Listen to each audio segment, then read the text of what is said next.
Well, hi there, everybody. We are live.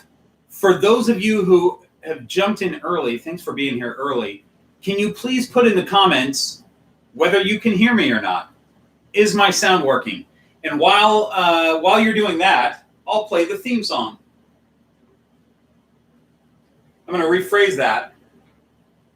I'll attempt to play the theme song. Tanner, thank you for confirming that. Hi, Missy. Okay, cool. All right. What's up, rescued replicated reptiles? Okay, good. I'm glad the sound works. That's a problem sometimes. I don't use live stream software, and I need to. I need to learn about it and use it because apparently it's much better than just hitting live from YouTube. All right, theme song. Here we go. You got to give me a couple chances to do this. I never play this theme song, you guys. I never know if I'm going to remember it or not. So let's just try a little run through.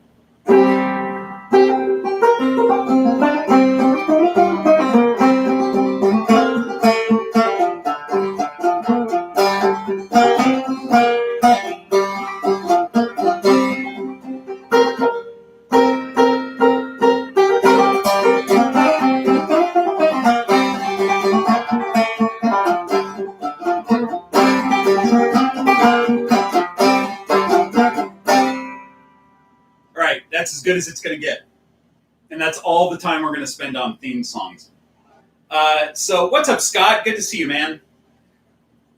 So here's how this is going to work. I never know if these lives are going to have anybody in them or not. I always think that I've scheduled them for the wrong time. The last live that I did had a number of people for a while, which was cool. So what I'm going to do is answer some questions that I got ahead of time for this live. I'm going to answer any questions that come in the chat that I see. Anybody that does a super chat, I'll definitely see that. And I may see some of the others, but I'm going to try to stay on track with just answering these questions. Last time I had a bit of a theme. I think the theme was bioactive, and we talked about the bioactive.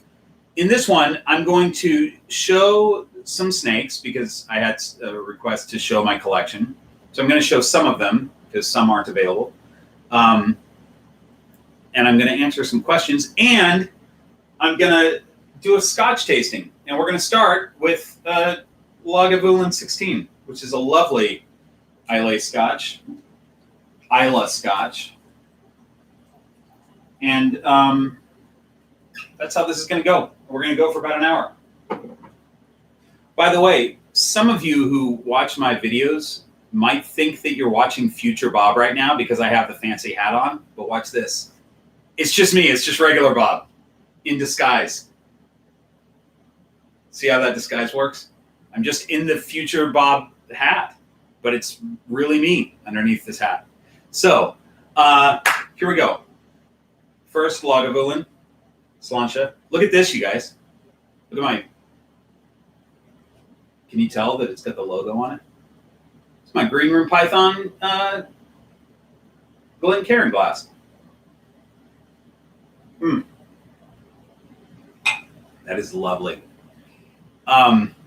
We are so nice. Lagavulin's so good. Lagavulin tastes like leather that was rolled in a bunch of mud and then thrown into a campfire, which is really delicious to me, but terrible for a lot of people. Anyway, the reason we're doing a live right now, by the way, is instead of me uploading a video, I was so sick last week. I never get sick. I'm not somebody who gets ill. I got some virus that was not coronavirus because I was tested twice for it. But I got some crazy virus that made me unable to breathe. So I thought it was coronavirus. I've been fully vaccinated for a while now and apparently still have antibodies for that. But I don't have antibodies for whatever I caught because it was bad news. I had to, for the first time in my adult life, seek medical attention, which I've never had to do before. I've never been to a doctor or a hospital for anything going wrong with me. So I am fully recovered now. I went to UCLA Medical Center on, I guess, Thursday. And they did all these tests to make sure it wasn't something heart related or lung related that was really scary. And they sent me home, and the next day I started to feel better, and now I'm 100%. So obviously was not able to shoot a video last week, and that's why we're doing this today. So the Rocket Scientist 87, how can I get a logo sticker?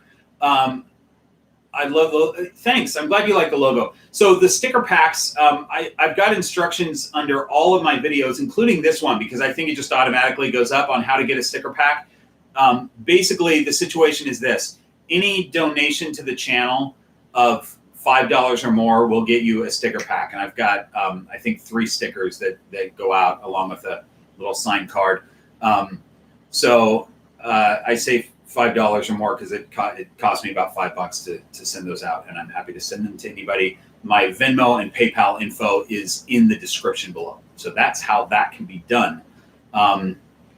Frank, yeah, Scotch is medicine as long as you're well enough to drink Scotch, and I am now, and I'm really happy about that.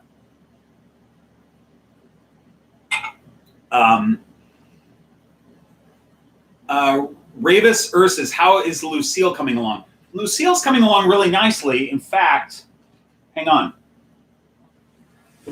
Let's just take a look if I can get to her. Nah.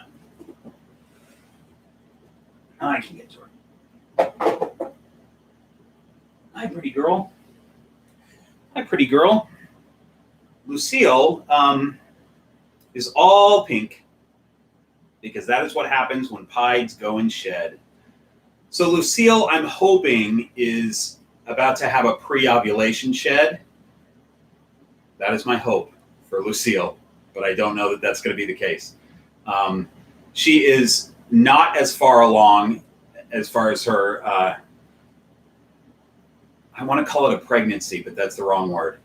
Her gravidness. She is not as far along with her gravidness as Damara and Freya are. Those 2 ladies are nesting, and I'm expecting eggs from them maybe within a week or 2.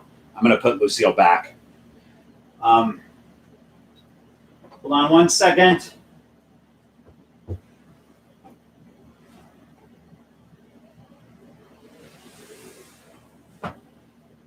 Okay. And you know what? I'll grab a snake that I was expecting to have out. How about this one? Oh! Hi, Lydia Dietz. Here's Lydia Dietz, you guys. I have a few snakes in the playpen right next to me that are just moving around.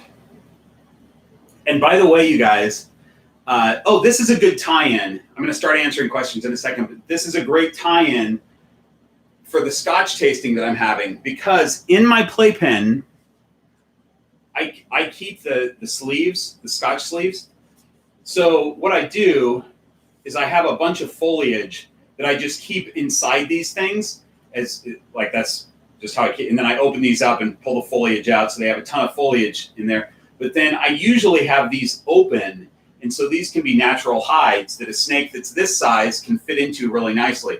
I've kept them closed in this case because I want them to be easily reachable for the live stream. But usually I have 3 or 4 in there, and I'll put a few of these ladies in at once, and they can cruise around and explore, and they can hide in their own little sleeve if they want. So that's a really good use for liquor bottle sleeves if you have them. Keep them. All right, questions. Let me get to this, and then I'll look at the chat. So somebody asked me to cover, there were some questions from people that might be here right now, but a lot of them are people that weren't going to be in the live stream. So they were asking me to cover stuff. Somebody asked the difference between owning a male versus a female ball python. And in my opinion, and you guys can put in the comments what you think. In my opinion, if we're not talking about breeding, because that's a little bit different during breeding season, the only difference is maybe a size difference when they get to full grown-ish size. You know, snakes tend to grow their whole life, but at some point they slow way down on their growth. And the females tend to be larger than males. But as far as personality and things like that, I don't think there's much of a difference.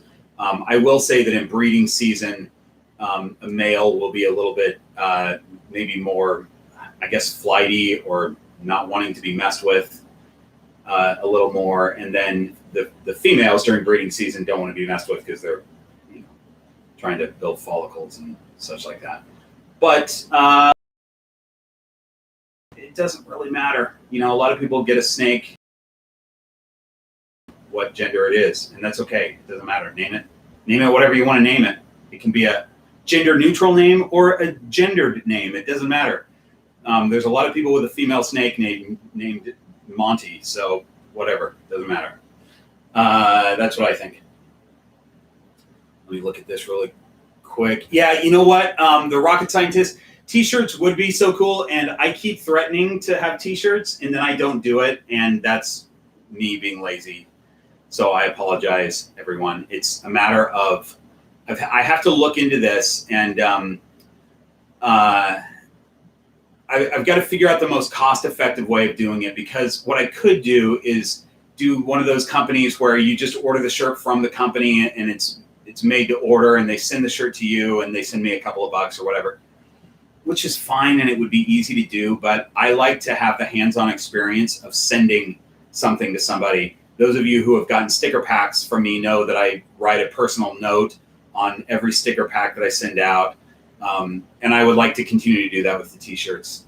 So what I'm trying to do is figure out a cost-effective way to get a bunch of t-shirts here and then have those available. And I haven't done that yet. Let's see. What's the weirdest name you've ever heard for a snake? I don't know. I mean, I feel like Detective Inspector Rorschach, I usually refer to him as the inspector, but I feel like I named him a weird name. His full name is Detective Inspector Rorschach. I'm trying to think of other weird names. I would say the most common name for a snake is Monty. I mentioned that before. That's probably the most common name for a python. Yeah, there's a lot of creative, cool names you can go with, though. Lydia Dietz here was named Lydia Dietz because she, a clown, ball python, tends to have ghost faces on their sides. Those alien heads turn into what looked to me like screaming ghost faces. And in the movie Beetlejuice, Lydia Dietz was obsessed with ghosts, and so that's why this young lady got that name.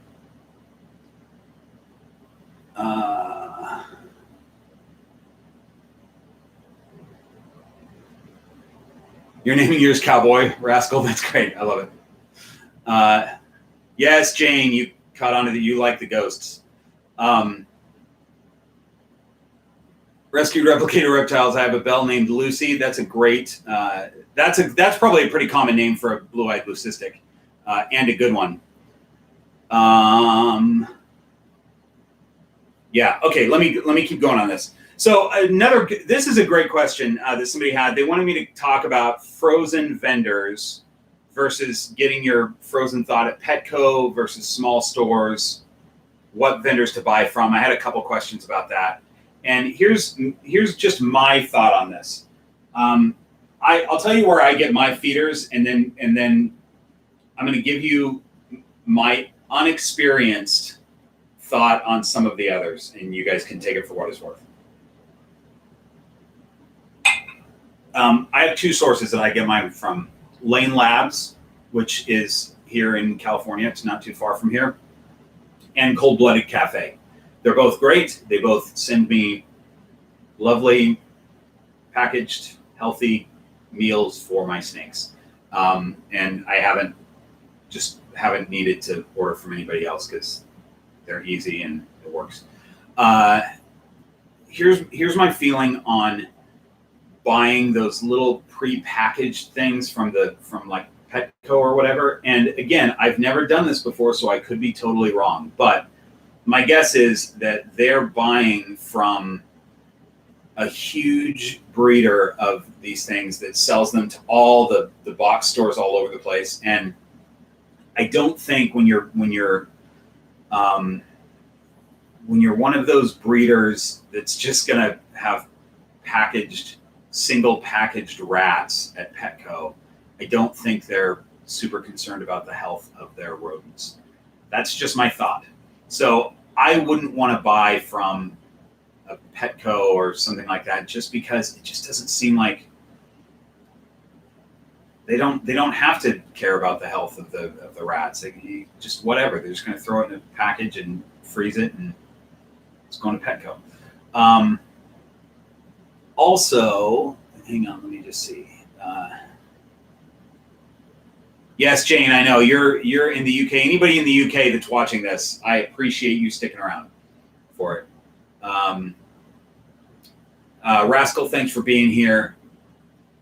Jane, I'm going to talk about the breeding season, and I'll jump to that real quick here in a minute. Yeah, rescued replicated reptiles. They're not quality at the box stores. That's my guess. Again, I'm not saying that from experience. I'm just sort of logically thinking it through. And so the rocket scientist, I buy from my locally owned pet store, which I think is a great idea as long as you know what their operation is. So I have a locally owned pet store right down the street from me that I have bought some live feeders from when I've had the few times that I've had a new snake and needed to feed them their first or second meal live before I switch them to frozen thawed. I'll run down there and buy from my local pet store. I have smelled their rat room, and I don't like it. I know that it's tough to control odors in a situation like that, but it tells me that they may not be real focused on cleanliness. So I would not normally buy. I definitely wouldn't buy like frozen from them because they unionize and freeze their own. But I think that they're, it's probably not a great breeding situation there, but they're, every store is going to be different if it's a locally owned store. So I would say, as long as you do your research and know that you're getting healthy animals, that's great to support those small businesses.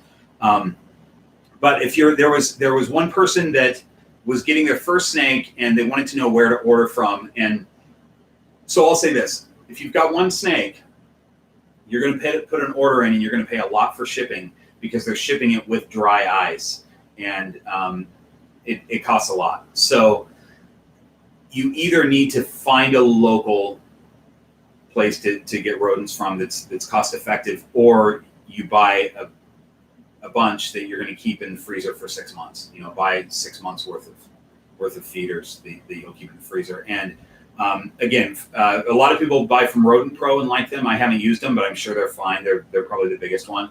I buy from Lane Labs and Cold Blooded Cafe. My preference right now is Cold Blooded Cafe, and that's just because it tends to be cheaper, but the quality is great on both sides. So let's talk about breeding before Jane gets out of here, because she just asked, and that was on my list anyway.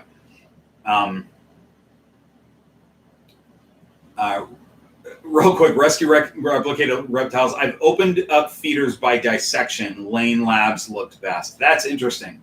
Well done. That's doing your research, my friend. Good work. Okay, so the breeding season goes like this. Actually, has my breeding update video come out? Did that just come out? Or is that still, hold on. Before I talk about this, I might have a video that's coming out. Wait, it's not mine. Oh, it already came out. Last week's video was breeding updates. Hi, Amanda. Hang on, I'm going to get back to breeding in a second.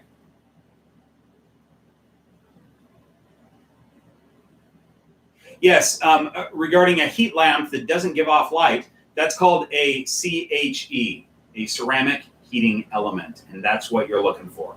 That's what you want. It's just a ceramic bowl that looks like a light bulb, but it doesn't put off any light. It only puts off heat, and you put that on its own thermostat, and that's the way to do it.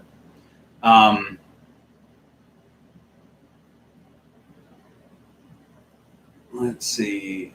Okay, so as far as breeding there, I just posted a breeding video last week that gave an update. But real quick, Freya, I believe, has ovulated, I think. And she has given me what I believe is a pre-lay shed if she did in fact ovulate. And I actually can see when she's laying there nesting, I can see the little eggs in her. Like I'm pretty sure she's about to lay. So I'm going out of town this week. She's due to lay 2 days after I get back.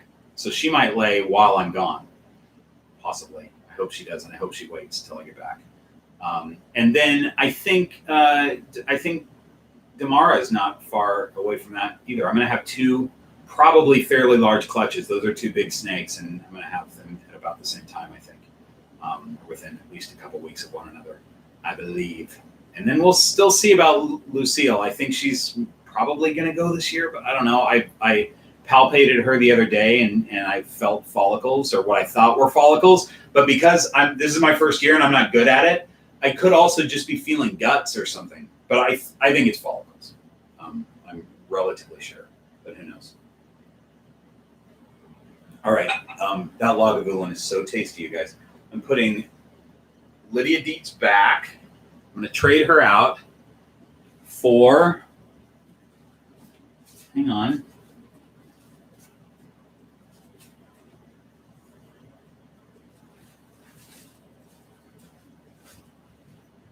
There we go. For Delilah. Delilah is my pastel freeway girl. She looks like she's got something else in her to me, but she is just a single copy of pastel and yellow belly and asphalt. Pastel freeway. She's just lovely. I can't wait till she's of breeding size and we get babies from her. Let's see, just reading the comments. Oh, Jane, you bought a call albino boa. I don't know what a call albino. I'm gonna have to look that up. That's great. Congratulations. That's fantastic.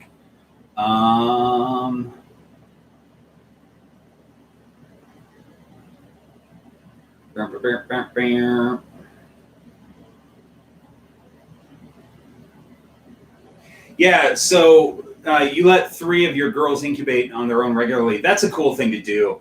I'm not doing that this year because it's my first year, but Freya, her last season breeding, which was 2 years ago with the breeder that owned her before, she maternally incubated and had 8 good eggs, and they all hatched, and it was great. It'd be a fun thing to do. Okay, so back to the questions. All right, we talked about the food types, where to get them. There was also, somebody asked, and this is a good question because a lot of times in my videos, I'll talk about, I'll have one of my big females out and I'll say, I don't want her out for very long because she's building follicles, and I put her back. And I always say that, but there's some people that don't know what that means. And so there was that question. What that means is that follicles are what are going to be eggs. So there's a little string of follicles that start to grow in these snakes, and they will, during breeding season, they'll breed and they'll grow those follicles, and they will eventually have an ovulation, which is about a 24-hour period of time. I'm just going to put her up on my hat since that's where she's going anyway. And in that ovulation, don't want a tail in my mouth. In that ovulation, the follicles are fertilized and turned into eggs, and then those eggs will sit for just under 60 days before they're laid. But that's what that is. Follicles are just pre-eggs that have to be developed for sometimes a long time before they turn into eggs. So that's that. And then let's go back to food, because there was another question about food that I thought was really interesting and a great question. pros and cons of different food types, rats versus mice versus chicks, and should snakes have a variety of foods? All right, so just in general, we'll see how long this lasts, my hat band. Just in general, rats are considered better than mice because of their protein value. But I think that people make way too big of a deal out of it. There are a lot of people that have a snake that's a mouser. Look at this hat band, you guys. It's the best. A lot of people have a snake that's a mouser, and that snake doesn't grow. And they go online and they go, hey, I've got this snake that's a year and a half old, and it's only 300 grams, and it won't eat anything but mice. And everybody goes, feed it rats. It'll be fine. Feed it rats.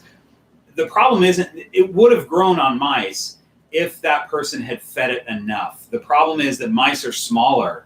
And so, when you have a snake that, and maybe 300 grams is too small for this example, but when you've got a snake that needs a certain amount of food, but a mouse only gives a certain amount, you've got to feed it multiples. So Lucille is a great example.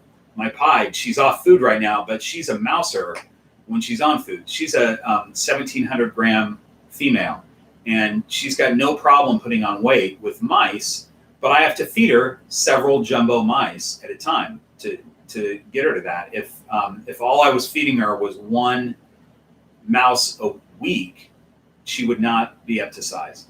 So mice are fine.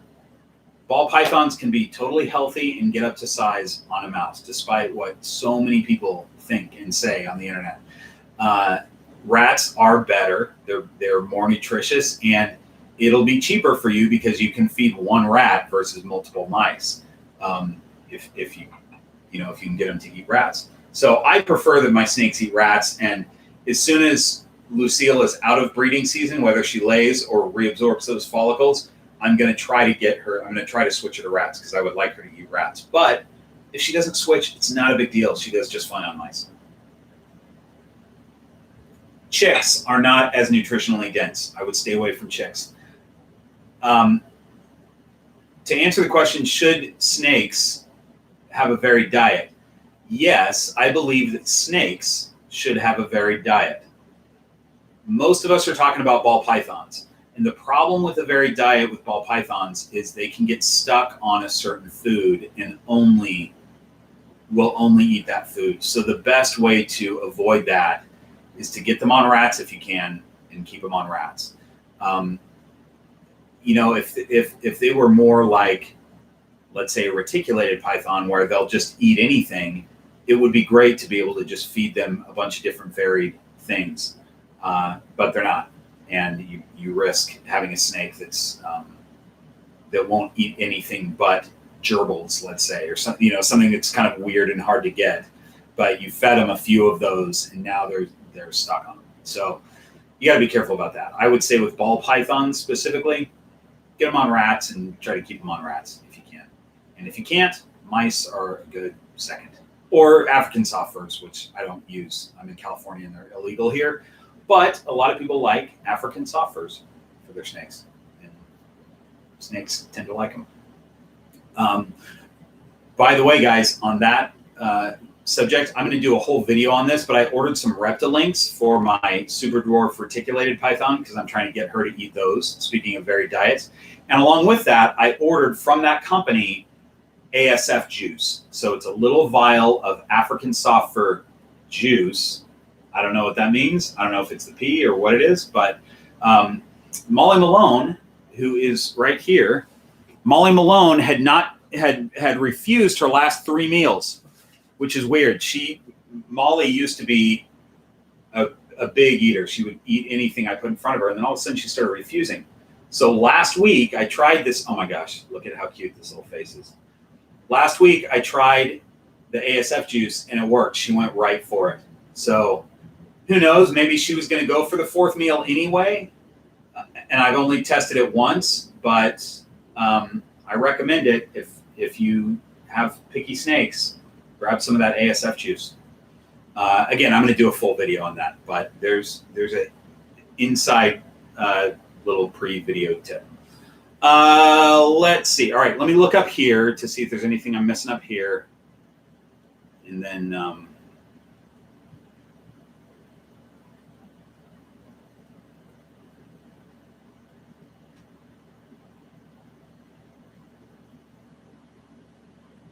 I'm just reading. I'm slow. I'm really slowly reading you guys right now. Sorry.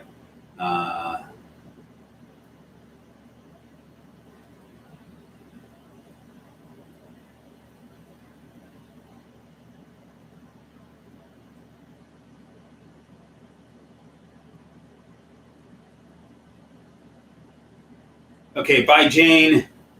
Great to see you. Okay, I'm gonna. Okay.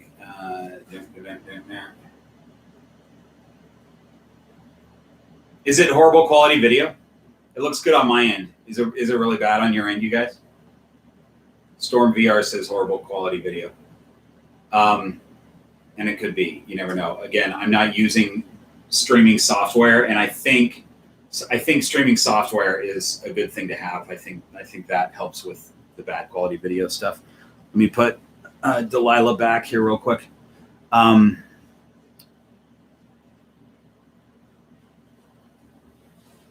There we go. Okay. Somebody sent me a message asking about breeding and what's it like for the female, and I'm not sure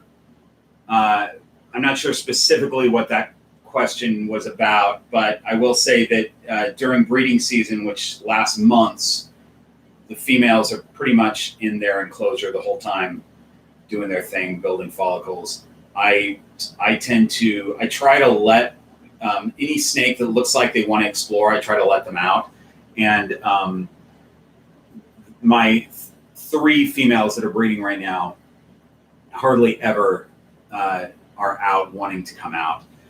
In fact, in the last several months that Freya has been breeding, she's only been out of her enclosure once to explore around. And Damar's probably been out maybe once a month.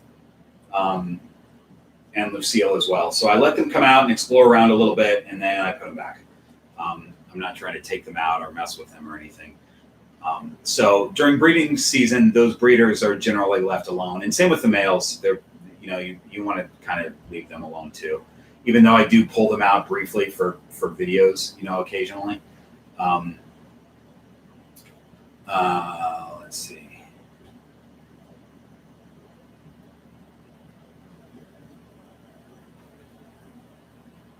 Okay. What else do I have here?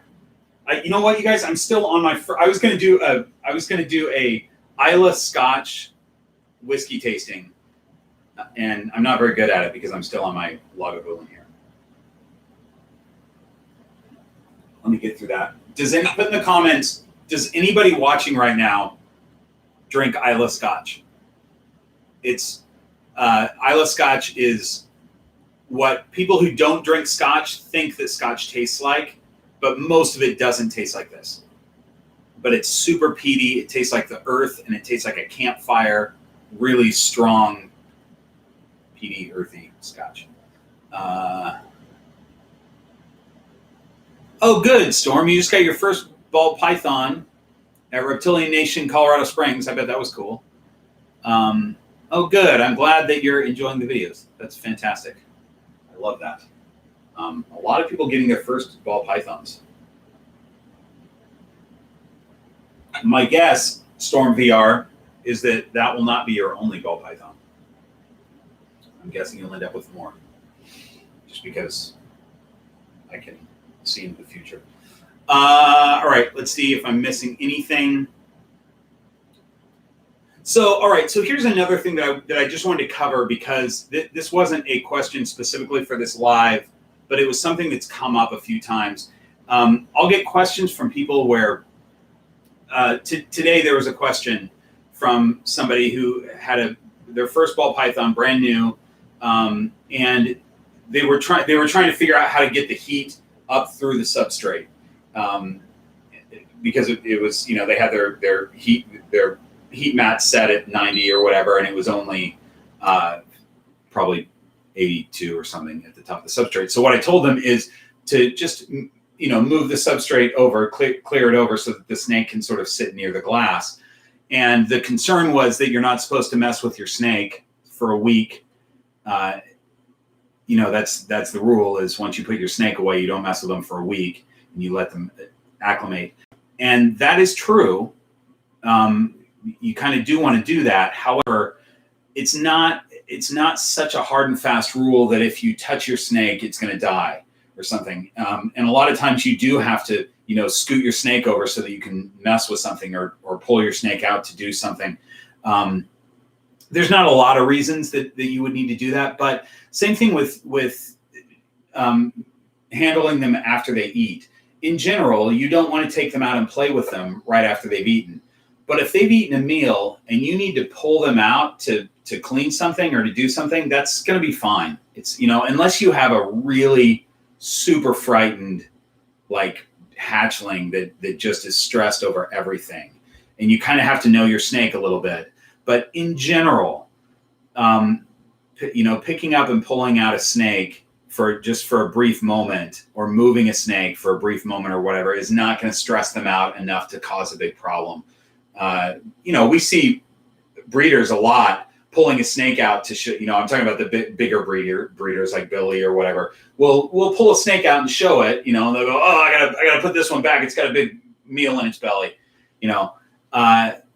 There's nothing wrong with pulling that snake out. It's not, it's doing this, pulling them out and talking for a long time on a live stream and manipulating them around and stuff like that. And if they were a snake that wasn't used to being held, so this would scare them. I don't have any snakes that are scared of being held. But if that was the case, then that could potentially be a problem for regurgitation. So my point here is that we have these rules that are good general guidelines to follow. But if you have to do something, if you have to move a snake or whatever, just know that these are all individual animals, and you kind of have to know your animal. But generally, you're going to be okay to do a quick move or something like that to sort of stretch those rules,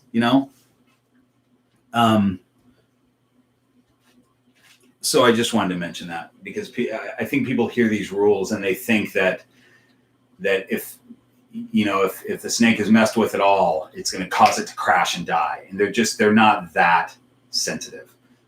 You could have an individual that is super, super frightened and reactive, that you may have to be extra careful with. But most ball pythons are not going to be like that.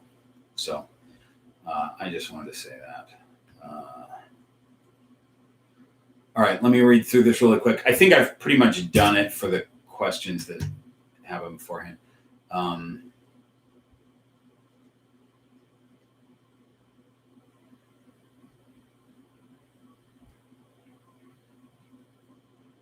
Celtic Balls. I agree, Bob. One turns into 40 plus now.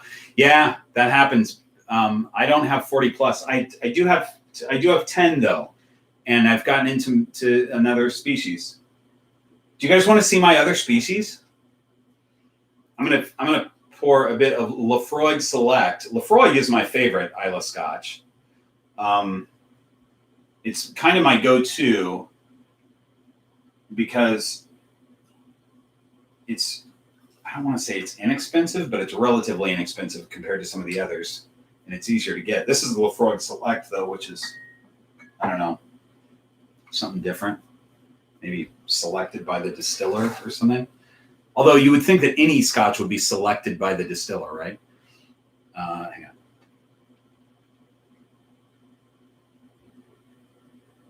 on. It's lovely. It's so good. Oh, super chat, Anastasia, thank you so much. That was the first super chat of the night, you guys. I haven't been pushing the super chats, so great question, Anastasia. How do you travel in a car with a ball python? Depends on your setup. Sort of depends on how long you're traveling for, but generally, what you want is a tub and a snake bag. People are really concerned about keeping them warm, which you do want to keep them warm. But your main concern is that they get too warm. Too cold is much better than too warm.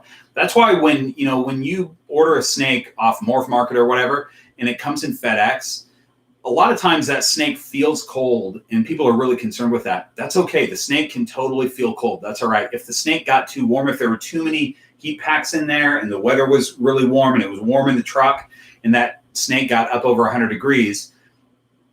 If it didn't cause death, it could cause neurological problems and all kinds of stuff. So back to traveling in the car. A little bit cooler is okay. Not that big of a deal. They don't necessarily need a heat mat under them. Again, depending on how long you're traveling for. If you are traveling for a while, if you're going a couple days or whatever, pack them up like you would if you were going to ship that snake. Pack them up in a box. Give them a heat pack if they need a heat pack. And you may, if you don't ship snakes, you may need to research how that's done. But it happens with styrofoam, and if a heat pack is needed, you would put a heat pack on the underneath the top panel, and just have them in either a snake bag or a little deli cup, depending on the size of the animal. And they're totally happy there. It's dark and it's a cramped space, and a ball python loves that.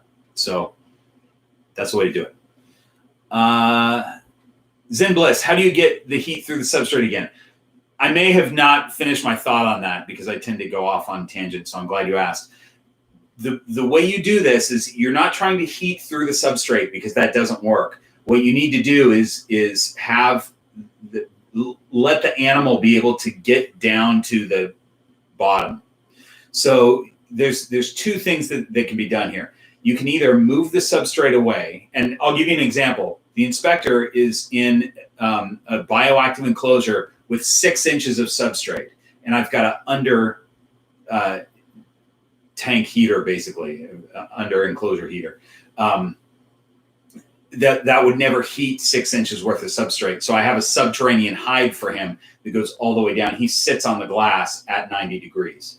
And that's basically what you want to do. In my tubs, I have, I've got, probably this much, maybe an inch or so too of cocoa husk. And the snakes will move the cocoa husk to get to the heat source at the back of the tub. And I usually push it away anyway and just keep that clear. So they're sitting at the tub. And that's kind of the setup that you want in a tank or anything, if it's an under tank heater. The other way to do this, and this is okay, this is a debatable thing. A lot of people think that a snake needs belly heat. They don't need belly heat. They just need heat. So the other way to do this is to have your heat source on the back of the enclosure, or the side of the enclosure. The problem with that, though, is that if you've got your heat source on the side of the enclosure and you have a regular hide, the back of that hide is going to be like here, and the heat pad between the glass and the air between the glass and the plastic hide, and then through the plastic, it's not going to heat up in there. So what you have to have is a hide that is open to the glass so that the snake can push up against that heating pad. So you can do it that way too. I don't do it that way, but it can be done, and a lot of people do it successfully. So hold on, let me see if I can catch up. That was a great question.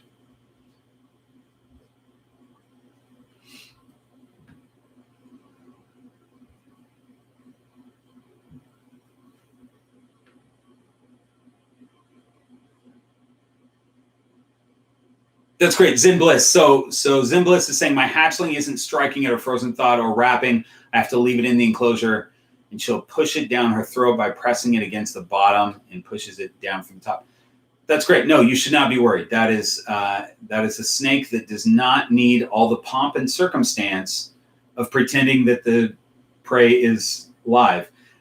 Rare for a hatchling to do that, but if your snake is eating, she's doing great. That's no problem. I have a couple of snakes that eat that way, but they're adults.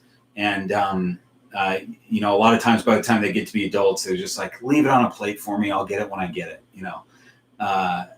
But no, as long as they're eating, that's great. There's, sometimes they need to strike and wrap and then eat. Some of them will eat off a plate.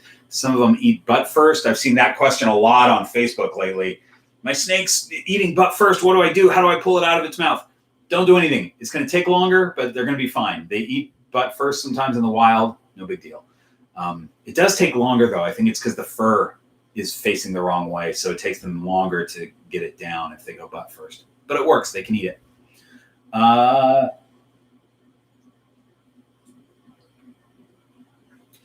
So frozen thawed large mice, you're asking what size rat to switch to. The sizes are different depending on the companies, but in general, a frozen thawed large mouse, well, so the mice that I have are jumbo mice, and they are the size of a weaned rat. I'm not sure. I don't have large mice, so I don't know what large is. Maybe somebody's in here that can answer that question better, because I'm not sure about how much smaller a large mouse is to a jumbo mouse, and maybe the jumbo mice that I'm getting are large, but they're just called jumbo. So I don't know. Jumbo mouse is about like that, and a weaned rat is about like that also. How to make him eat thawed. He's eating alive right now. I've got a couple of videos where I talk about that on eating and how to switch them to frozen thawed. A lot of times it won't be a problem. Just offer them a frozen thawed and they'll take it. That's your best case scenario. I would say that more than 50% of the time it'll just work. You'll be able to heat that frozen thawed rat up. You need to heat it up to. I find that a lot of people will heat up to like 90 degrees. I find that it helps to heat it between 100 and 110 degrees, heat the head, and offer it. And they might take it. There are ways to get them to eat it. You got to dance it in front of them. Sometimes, now this is a technique that works with some snakes, and it might also backfire, but the front third of the snake's body, the neck, sometimes if you tap the rodent onto the front, onto the neck of the snake, it'll cause the snake to turn and strike. With some snakes, it doesn't do that. If they don't do it right away, stop, because you don't want to scare the snake and cause them to have a bad experience with frozen thawed or with food, period. So you might try it once or twice, just tapping the neck of the snake and see if it works. If it doesn't, just leave that alone. There's a bunch of techniques though, and I have a video on that. So let's see, hang on.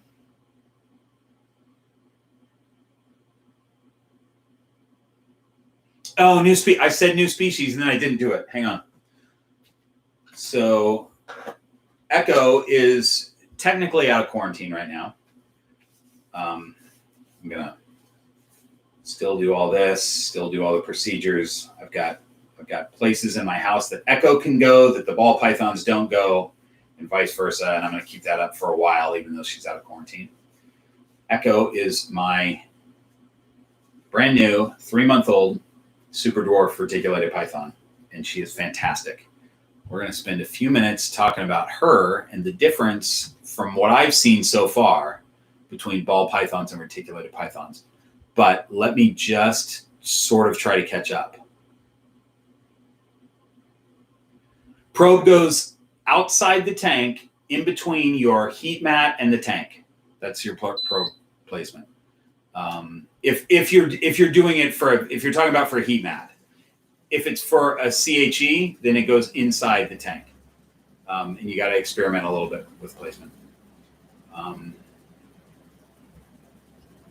Zen Bliss, I don't know if I saw your first question or not. If I didn't answer it, ask it again, and hopefully I'll see it.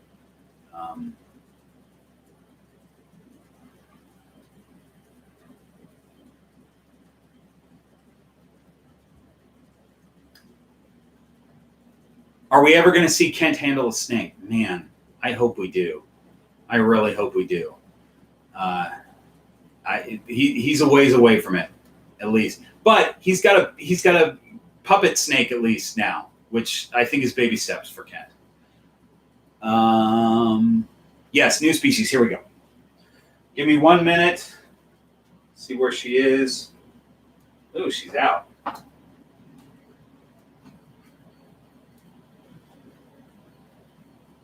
Hi, baby.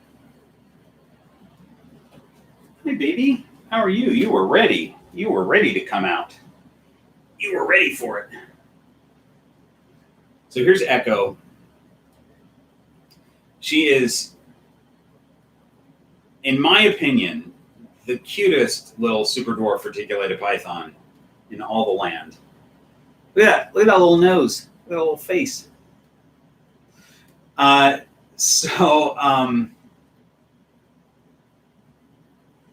Jessica. That's okay. It's okay if you miss part of it because you can always go back. It's lovely to see you, though. So Echo here, I've got a video on her that I recently posted, and sort of an unboxing video. She's been in quarantine for a while. Her new enclosure, her new permanent enclosure just came in. I just put it together, and that video is coming out in, I think it's scheduled for 3 weeks from now, maybe, or something. 4 weeks, I don't know. I'm trying to be ahead of the game here. So anyway, Echo is, here's the interesting thing. She is 50% Karompa, which is a locality that's an island where 50% of her is from.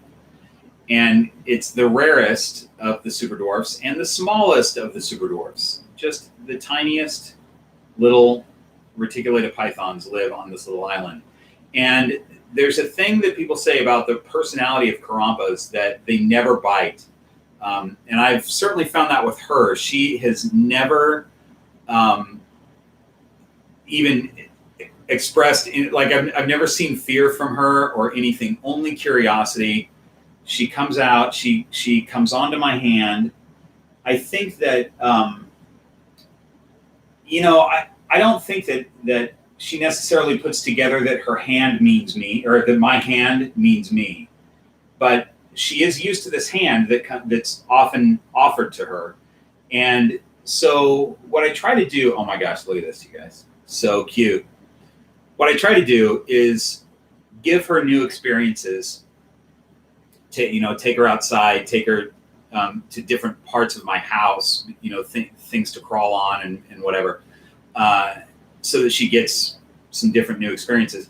And when she's experiencing something new, she's super curious, and you can tell, like, these are really highly intelligent animals, and you can see it in how she explores. And a lot of times what she'll do is she'll be exploring a new environment, and she'll turn sort of to me, and she'll put her head out and start flicking her tongue. And I'll just put my hand under her about between 6 and 8 inches, so pretty far away from her still. And she'll come down to my hand, and she'll either tongue flick it for a little bit and then go back to what she was doing, or she'll just come onto me and hang out for a minute and then go back to what she's doing. So I think this hand is a comfort zone for her because she's learned that it's safe. And when she's in a new environment, she looks for that comfort zone occasionally, and it's super cute. And she's just fantastic. So she does not hide nearly as much as a ball python. She has 2 hides, but she uses them when she's digesting food. She uses her hides. Otherwise, she's got a perch in her quarantine tub, and she's often on that perch, and she is often just out and about and wanting to be out. So I've got some things that I've rigged up for her that she can climb and be an arboreal snake on, that I've got videos coming out for that I'm excited about that you guys can see. But she is, I will say that she is super smart. Really, there seems to be, even though snakes don't form a bond, and she's never going to have a bond with me, there does seem to be a connection in that she'll interact with me. I give her my hand, and she'll do this. She's either going to crawl onto my hand, or she's just going to check it out for a minute. And she always does it. There's always a reaction. Most ball pythons, when you show them your hand, they recognize them as maybe your hand, but they're not interested in hanging out with it. They're going to probably avoid the hand.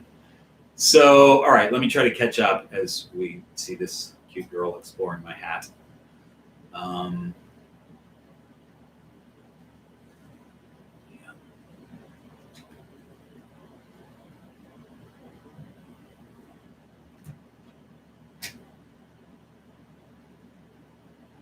Okay, you guys are talking about feeders. That's cool.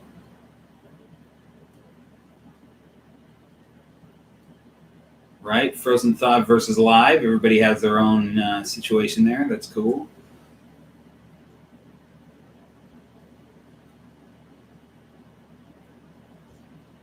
That Supergirl, would you ever get into coolibrids? I love coolibrids. I think they're great. I would say yes, I would. But there are enough species of python. I love pythons, and I also love boas. There's enough species of python that I could get into before. Oh, she's crawling down my back.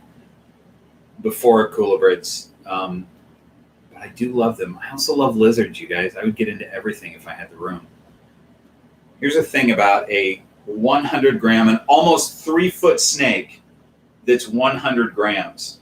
That's what she weighs. She's probably a little bit over that now because she's had a couple meals. But well,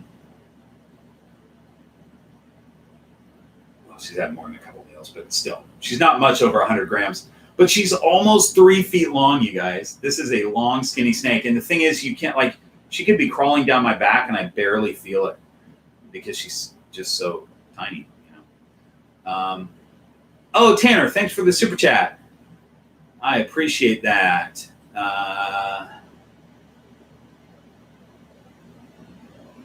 Reach Out Reptiles sets the standard for dwarf, super dwarf retics, from what I can tell. But were there any other breeders you were considering buying from? No, there weren't. And it's because they set the standard. And also because I didn't,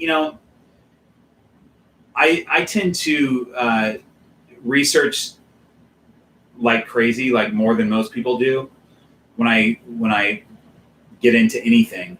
But Garrett has enough information on his site, and I trust him enough. I trust his information enough that even though I looked at other people's videos and I did some other research elsewhere, it seemed like Garrett knew what he was doing, and he had enough variety of things that I could choose from that it was easy to get my snake from him. Now, there's some other people. There's people that Garrett actually works with, like Travis Travis Kubis, although that's not who I'm thinking of. It's somebody else. Anyway, there's a couple of guys that are breeders, but they're super low key, so they're harder to get to.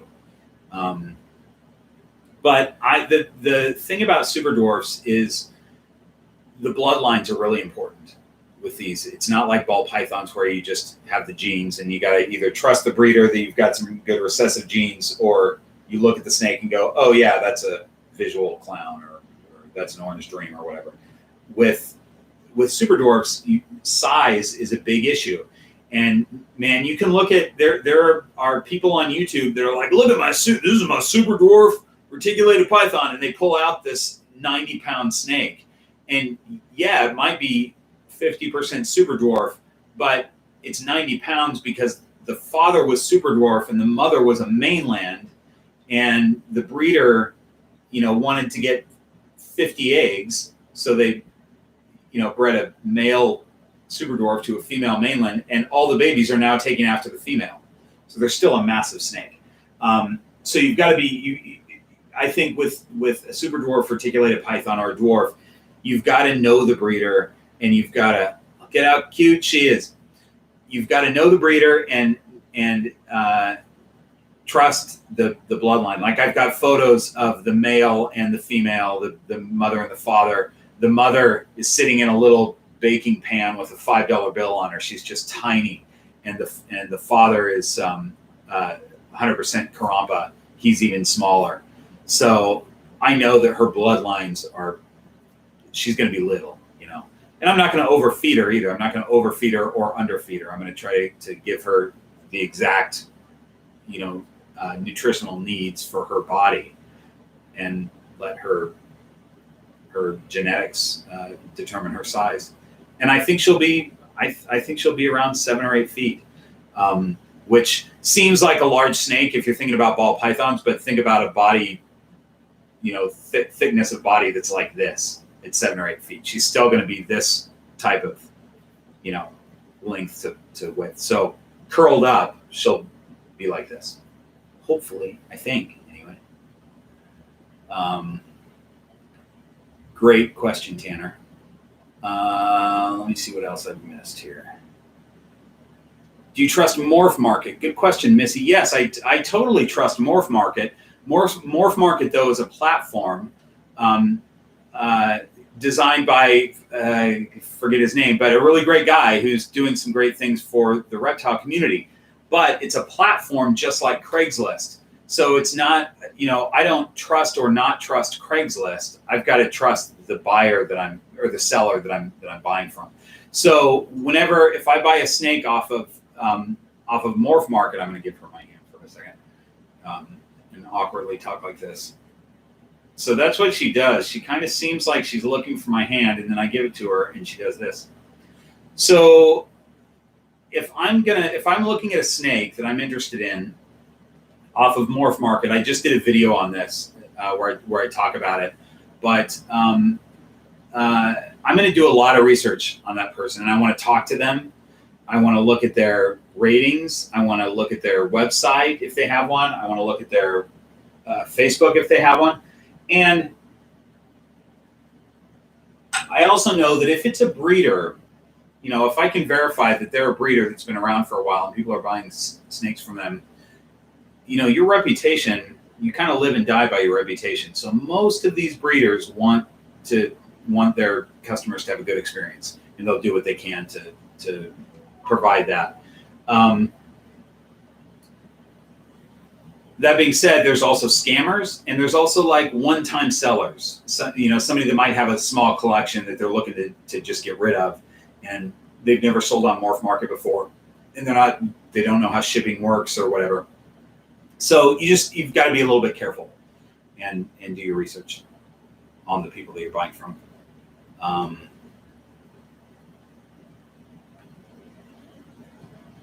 Let's see.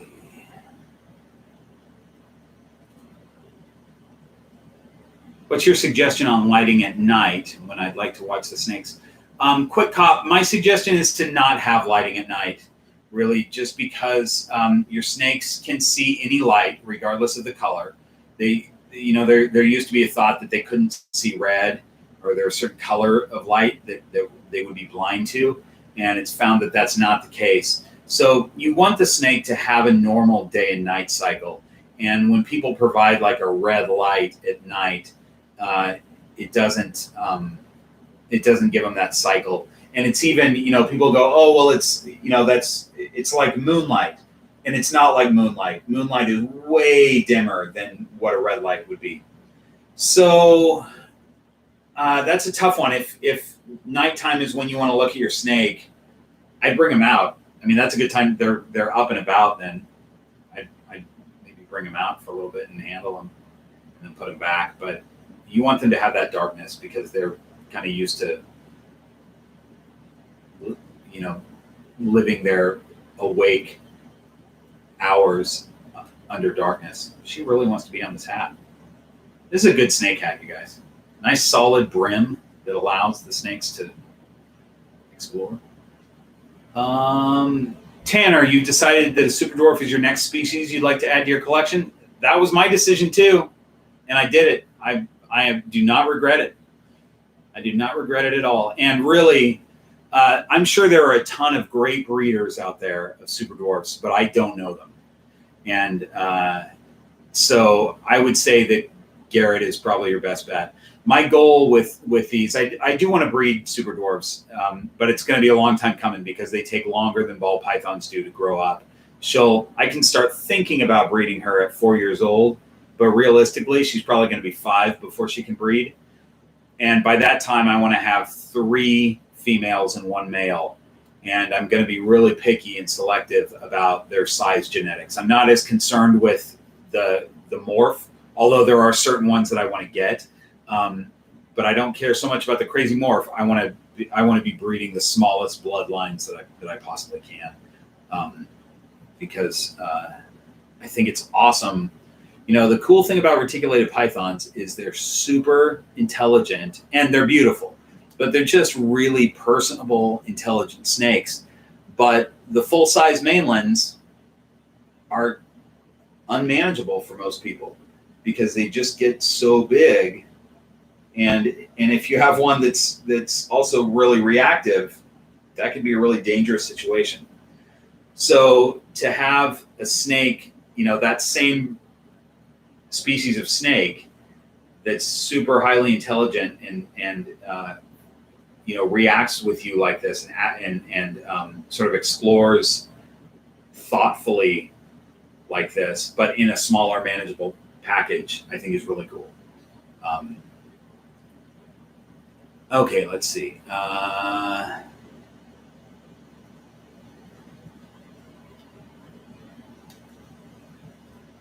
Ayana. Good to see you. Glad you all are in here. Oh, I'm not caught up at all. I'm back to doing this like I did in my first live, where I'm trying to read every comment, and it takes too much time. But that's all right. I don't mind it. We're having fun. We're doing a Scotch tasting, Sláinte, everybody. You guys, Lefroy is delicious.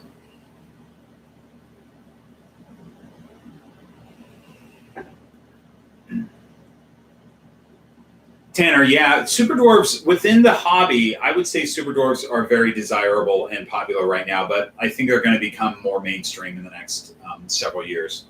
I agree with that. And yes, Clint definitely. Clint has enough pull. Sorry, I'm watching two snakes climb up the side of my playpen here, and they were using each other as leverage to get up the side, which was interesting. Anyway, Clint, I love his videos, by the way. He is such a smart guy and delivers so well. He's just fantastic. He is the Mr. Rogers of the reptile world, which I mean is as the best compliment. Like, he's just super accessible, really great personality. And he's got a super dwarf from Reach Out Reptiles. He has a parthenogenic super dwarf, which I think is really interesting. And yeah, if he does more videos on that, I think that would make super dwarfs more popular, because he's got a very popular channel, and deservedly so. He's a great guy. If you guys don't watch Clint's Reptiles, you should. It's interesting and cool stuff.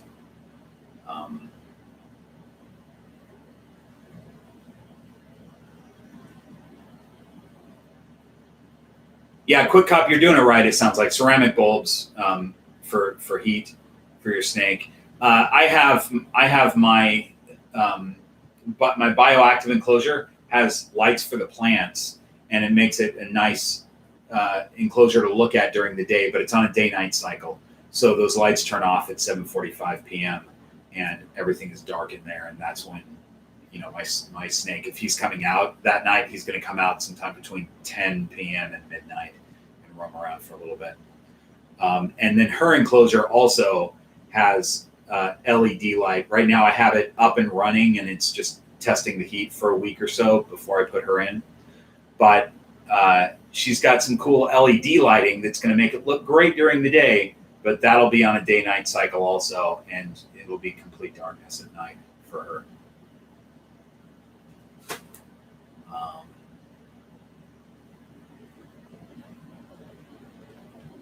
Enjoy this crazy little girl while I read the comments.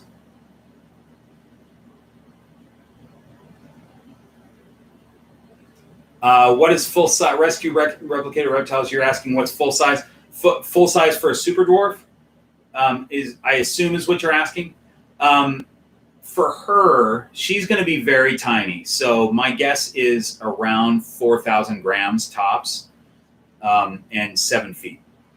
So not much bigger than a ball python, or about the size of a big ball python curled up, but longer. She'll be thinner, but quite a bit longer. But there are super dwarf reticulated pythons that are much bigger too. It depends on their locality and it depends on their bloodlines. So this one just happens to be a very small bloodline.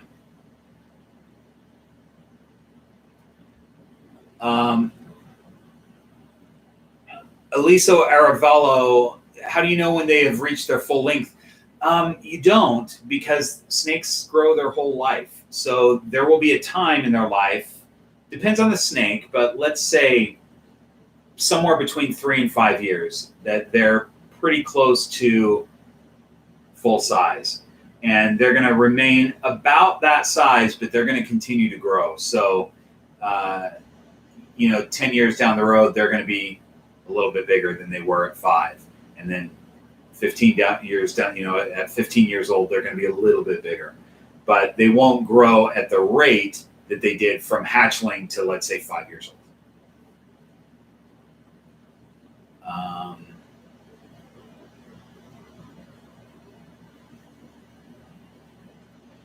Yes. So Storm VR, maintaining humidity. So you've been covering the top of the cardboard. That's good. Havoc tape is good to use for covering the top. Heat mat. So, just mixing water into your substrate. I don't know what substrate you're using, but you want a substrate that'll hold humidity pretty well. And then you need to just be on top of mixing water in. As long as you've got your top covered, I assume you're in a tank situation. Those are the toughest to maintain humidity with, but it can be done. You just want to make sure that top is covered enough that you're keeping as much humidity as you can. Because really, aside from the top, if you've got a glass enclosure, glass holds humidity really well. It's glass, right? So you should, as long as your top is covered pretty well, you might have better luck with Havoc tape. Tape as much of it as you can with that foil tape. And then it's all about just mixing water into the substrate, not misting your enclosure. You don't want to mist the inside of it. You just want to take water and dump it in and mix. So that's how it's done.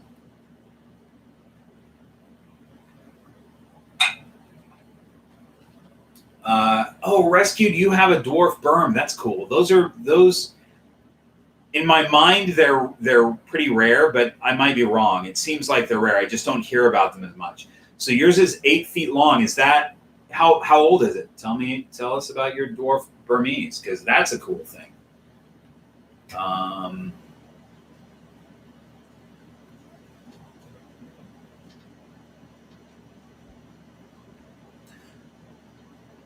Santa's fake 21. Santa is not fake, number one. Number two, you used to use moss balls, or you like to use moss balls inside a stocking. I do too, except I did it once for her, and the first night she pooped all over it, so I had to throw it all away, make a new one. And I was like, man, I'm just going to give her a humid hide. But yeah, those moss balls inside a stocking work really well, as long as you don't have a poop machine that ruins them.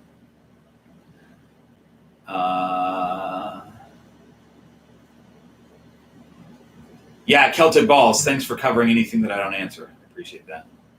And anybody else that can answer some of these questions.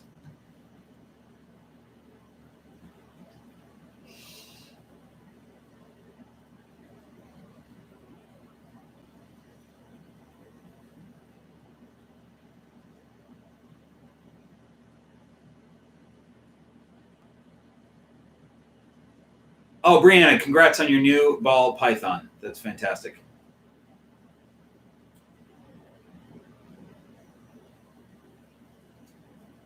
Where are you going, young lady? Yeah, so Storm VR, misting, the problem with misting is it just, you don't want those huge fluctuations in humidity levels. And the reason is, I'm just going to repeat what people have said, but I don't. So there's a lot of stuff about ball pythons or about science that people say, that is not necessarily true. This is something that I believe is probably true, but I don't know it to be true. So I'm just saying that as a caveat.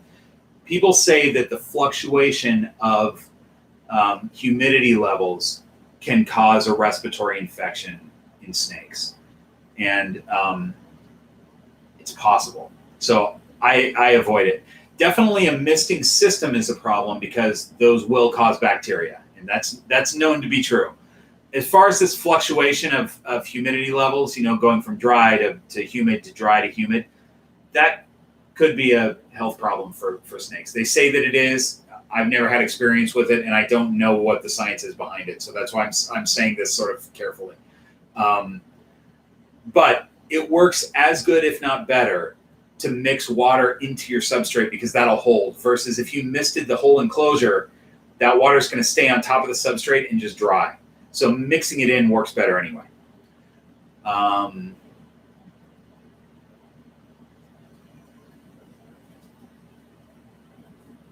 Noobly Nubin, I love your name. Thank you. I appreciate that. This is my little girl Echo that I'm really happy about. Rescue Replicated Reptiles, thank you for being here. I appreciate you, sir. Had a good time at the show with you a couple months back.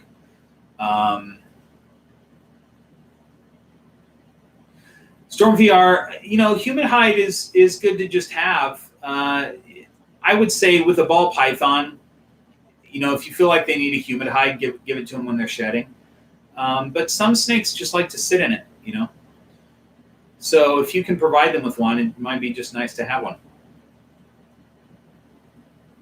Brianna, I just got my first PVC enclosure. I have most of my snakes in tubs, and I have one in a Exoterra that's bioactive, and I just got her a black box PVC enclosure, which so far I really like. She's not in it yet. I just put it together the other day, and I shot a little B-roll for a video that I'm going to do about it. I'll do a review. It's up and running right now, and I love them as a company. Their customer service is fantastic. The enclosure itself looks great. And so far, it's all aces. I like it a lot. But it's the only one that I have experience with. This is craziness with this tail in my eye. There we go. It's better. Let's see. By the way, for those of you who are watching this after the fact, I hope that you're sort of fast forwarding through all the boring me reading comments and all the lulls in this. And those of you who are with me right now, I really appreciate it. I appreciate the fact that you're with me. I know it's less exciting to not have a script and just sit here and watch me read while a snake runs through my hat.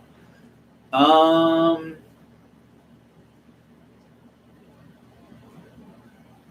right, thanks for being here, the Rocket Scientist 87. Appreciate it. I'm going to end this pretty soon too because we're at an hour and 18 minutes at this point. I don't want to go too long. I go too long anyway. I had a comment today from somebody who appreciated the fact that my videos are long because she said that I was thorough with my information, which I thought was really nice. I struggle, you guys, with the fact that I feel like I should be making 10 to 15 minute videos, and my videos are almost always 20 to 30 minutes long. And my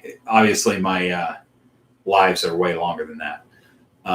But I feel like the lives are not going to be watched as much anyway, so this is more for you guys that are with me right now. So,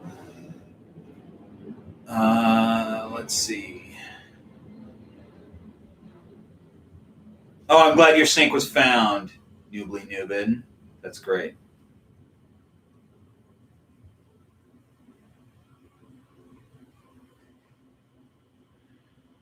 That's a good question, that Supergirl one. Generally speaking, what are the cheapest morphs? So the cool thing about ball pythons is they've been around since, people have been breeding these since the early 90s. And so there are some morphs that have been around a really long time that make them very inexpensive.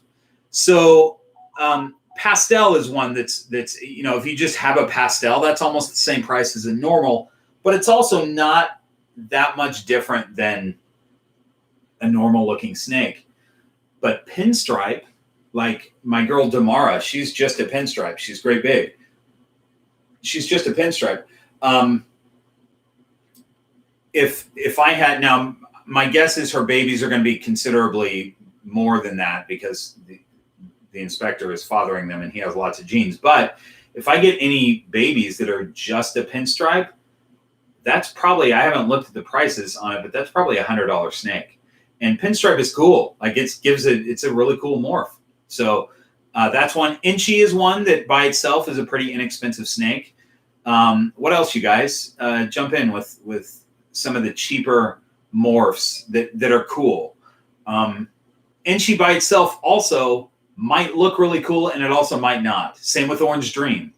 Although Orange Dream I wouldn't say is necessarily cheap. It is on the less expensive side, but it's not dirt cheap like some of the others.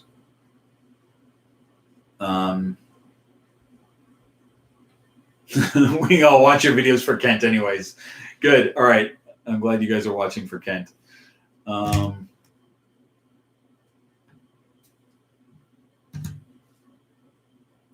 Oh, thanks, Santa's Fake. I really appreciate that, you guys. I'm glad that you're enjoying the videos.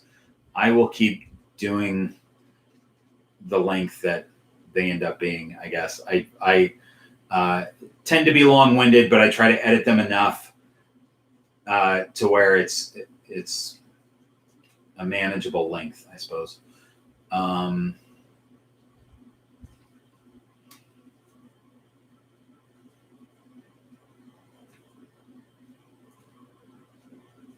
Oh my gosh, Noobly Nubin, you got your normal 4 years ago at a show for $15. That's great because you know what? Normals, they're all ball pythons, and they're all going to have these great personalities, and they're all going to be fun and interesting. And really, unless you're breeding them or unless you visually need something, normals are absolutely beautiful.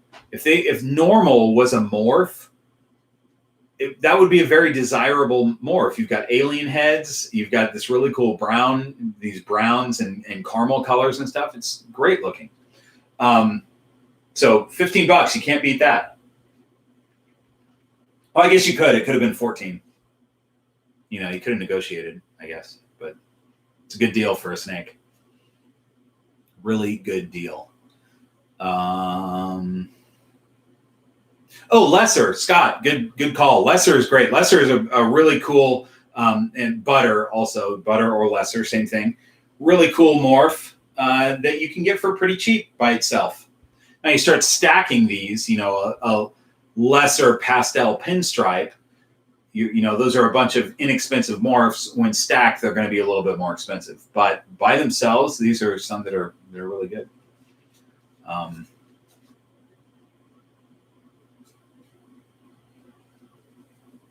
Yeah, Santa's Fake. Yeah, normals are good to prove out if that's what you're looking to do to prove out genes. Hang on, let's see. So I'm kind of doing that with, so Lucille is my pied that I had out at the beginning of the video for anybody who was here at the very beginning. Lucille's my pied, and she's only a pied. So I'm using her as my normal to prove out some genes in the inspector. The inspector is not pied and he's not het pied. So every baby that Lucille throws will be het pied, and which means that she's not going to, they're not going to be visual pieds. And visually from Lucille's side, they will look like a normal, like a wild type ball python. So any morph that is showing in those babies will come from the inspector, and that's how I'll prove them out. That was very elementary for a lot of you that are here and have experience, but I know a lot of people are watching these videos that don't understand the genetics and things like that. So I try to explain them as best I can. But Lucille is my beautiful pied that is sort of acting as a normal in this case to prove out some of the inspector's genes. And the bonus is that all of those babies will be 100% het pied, which is cool. Okay. I think we got to end this, you guys. I want to end this before we get into an hour and a half because that's a long video. So, excuse me. You guys, thank you so much for being here. Thanks for putting up with a live video instead of an uploaded video. Again, I rarely get sick, and the fact that I was sick last week, I had to do a live instead of an upload because I want to try to keep on this schedule. I'm several weeks ahead of schedule right now, but I have to remain that way because I'm out of town for most of August and things like that. So there are times when I definitely will not be able to shoot. So this worked out well. I appreciate you guys being here. Some great questions. And next time, what I should do is plan to do lives more often so that we can just do this sometimes. Let me answer a couple other questions if there are any, and then I'm going to get out of here. Nubin, I don't have experience with hognoses except for the fact that I think they're so cute. I love them. I've never owned one before, but I recommend them. I think they're super cool. Celtic Balls, thanks so much for being here. Really appreciate you. That super girl, thank you for being here. Scott, really good to see you again, my friend. All right, I'm out of here. Thanks, you guys. Have a great night. See you next week.